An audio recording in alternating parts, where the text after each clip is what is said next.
ஒரு டிக்கெட் 4 படம் உங்கள் டிஸ்னி பிளஸ் ஹாட்ஸ்டாரில். நினைவில் நிற்கும் திருமணப்பட்டு விவாஹா தி சென்னை சில்க்ஸ்.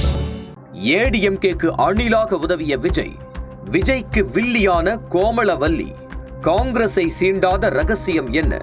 ஜெயலலிதா முதல் ஹெச் ராஜா வரை தளபதி விஜய் டிவிகே தலைவரான கதை.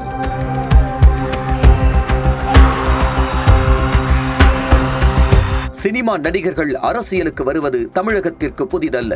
கோட்டைக்கு செல்ல கோடம்பாக்கம் தான் ஷார்ட் ரூட் என்பது தமிழக அரசியலில் எழுதப்படாத விதியாகவே உள்ளது.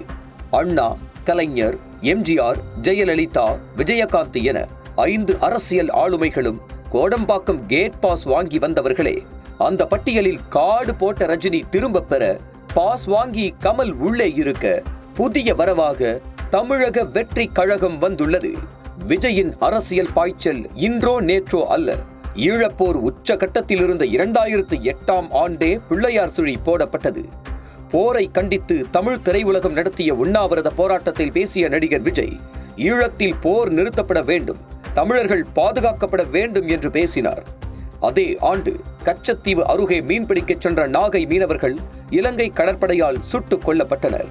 உடனடியாக தனது ரசிகர் மன்றத்தின் மூலம் நாகையில் கண்டன ஆர்ப்பாட்டம் நடத்தினார்.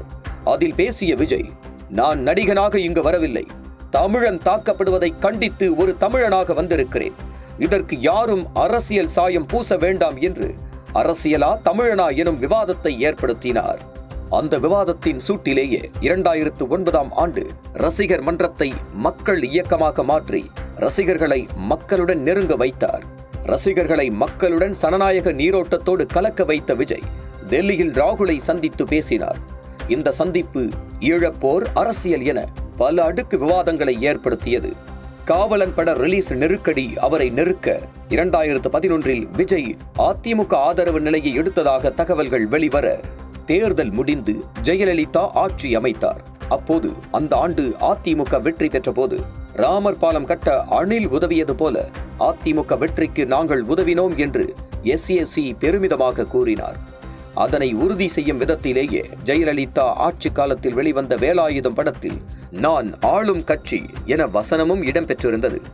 இதுவும் அதிமுக நிலைப்பாடுதான் எனும் பேச்சு எழுந்தது. இப்படி விஜய் அதிமுக ஆதரவாளர் என பரவலாக கருத்து நிலவி வந்த நேரத்தில் அதிமுகவை தலைவா படத்தின் மூலம் சீண்டினார். தலைவா டைம் டு லீட் என்ற டேக் லைனுடன் வந்த படத்தில் தலைவாங்கிறது நாம தேடி போறது இல்ல, நம்மளை தேடி வர்றது எனும் வசனத்துடன் வந்த ட்ரெய்லர் அரசியல் வட்டாரத்தில் கூர் தீட்ட பதம் பார்க்கப்பட்டார் விஜய். திரையரங்குகளுக்கு வெடிகுண்டு மிரட்டல்கள் வர படம் திரைக்கு வராமல் இருந்தது. படத்தை வெளிக்கொண்டு வர கோடநாட்டில் ஓய்வில் இருந்த ஜெயலலிதாவை நேரில் சந்திக்க பயணமானார் விஜய். முற்றுப்புள்ளி வைக்க பயணமான விஜயை காக்க வைத்து கமா போட்டு அனுப்பினார் ஜெயலலிதா.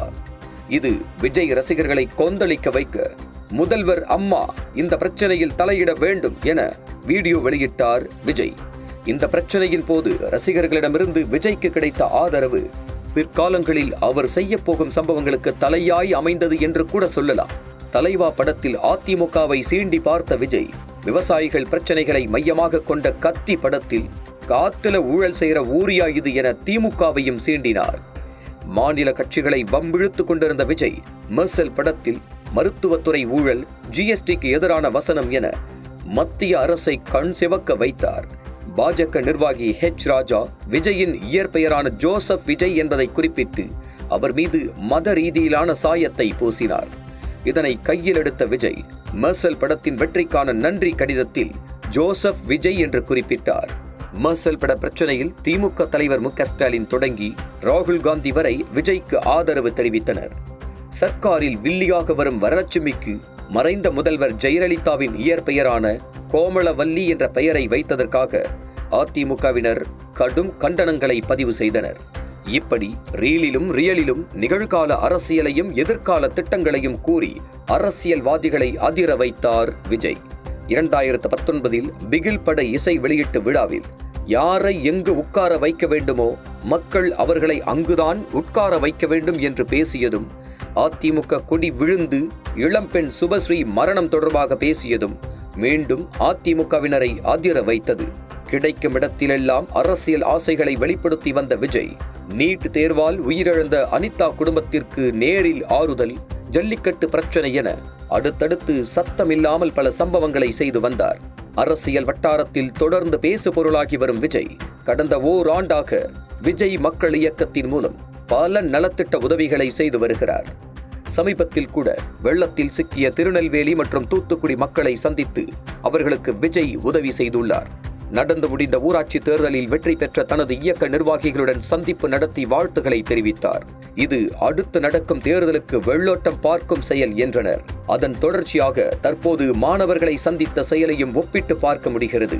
கல்வி விருதில் நாளைய வாக்காளர்கள் ஓட்டுக்கு பணம் வாங்கக்கூடாது என பேசிய விஜய், பெரியார், அம்பேத்கர், காமராஜரை பற்றி படியுங்கள் என்று கூறியிருந்தார். 3 ஆளுமைகளை குறிப்பிட்ட விஜய் தமிழ்நாடு அரசியலில் மாற்றம் கொண்டு வந்த அண்ணாவை விட்டிருந்தார். இது தற்செயலானதாக இருக்கலாம் என்று சொன்னாலும் மற்றொரு பக்கம் திமுக, அதிமுக, பாஜக என சீண்டிய விஜய் காங்கிரஸை சீண்டியதில்லை.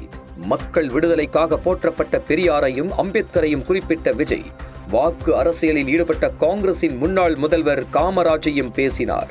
இந்த நிலையில்தான் தமிழக வெற்றி கழகம் மூலம் சாதி மத சக்திகளுக்கு எதிராகவும் ஊழலுக்கு எதிராகவும் செயல்பட போவதாக அறிவித்துள்ளார் விஜய். ஆளப் போகிறாரா விஜய் என்பதை வருகிற சட்டமன்ற தேர்தல் நிரூபித்து விடும். அனல் பறக்கும் செய்திகளை அப்டேட் செய்து கொள்ள நக்கீரன் களத்தை இப்பவே சப்ஸ்கிரைப் பண்ணுங்க.